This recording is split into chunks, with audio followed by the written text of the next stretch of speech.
Sulemani Keeda means a bug so big that it's a pain in the ass. Or at least that's how writer-director Amit Masurkar describes his film's title. Sulemani Keeda is about two writers desperately trying to break into Bollywood. Dulal, played by Naveen Kasturia, is comically solemn and angst-ridden. Mayank, played by Mayank Tewari, is a hustler who will do what it takes to sell a script. He pitches a film to director Anil Sharma, who is playing himself here. Then it's a mix of LSD and Hukumat, with shades of Devdi. And the costumes will be like other. That's the film I want to see.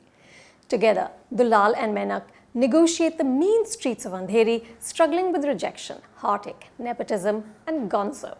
A painfully pretentious producer's son who wants to launch himself as a hero in a Tarkovsky-style movie with no story, but full frontal nudity and, as he puts it, lustless, angry, dark orgies. Masurkar is a keen observer.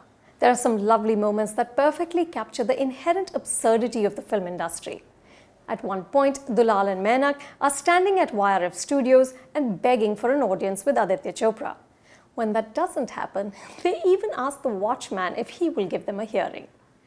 Early in the film, a writer friend gives them this advice. अगर फिल्में बेचनी है तो दुकानदार की तरह सोचो, writer की तरह नहीं. Masurkar accurately pinpoints the class system between television writers and film writers.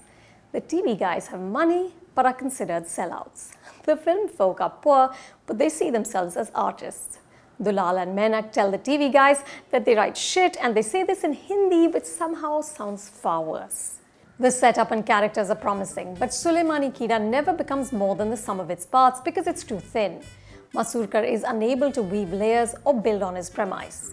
Sulemani Keeda remains narrow, both in its concerns and in what it's saying. By the midway mark, the narrative starts to meander and the fun deflates.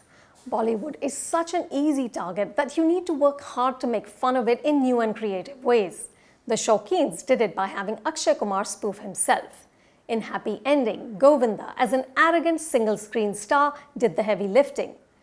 Masurkar gives us an inventive animated sequence that has Gonzo's beloved cat meeting a darkly comic end, but mostly Gonzo is a predictable cliché, just like the film that they ultimately end up making. Ironically then, a film about writers is felled by the writing. But despite the soft spots, it's clear that Masurkar is a name to watch. I'd like to see what he does next. My rating, 2.5 stars.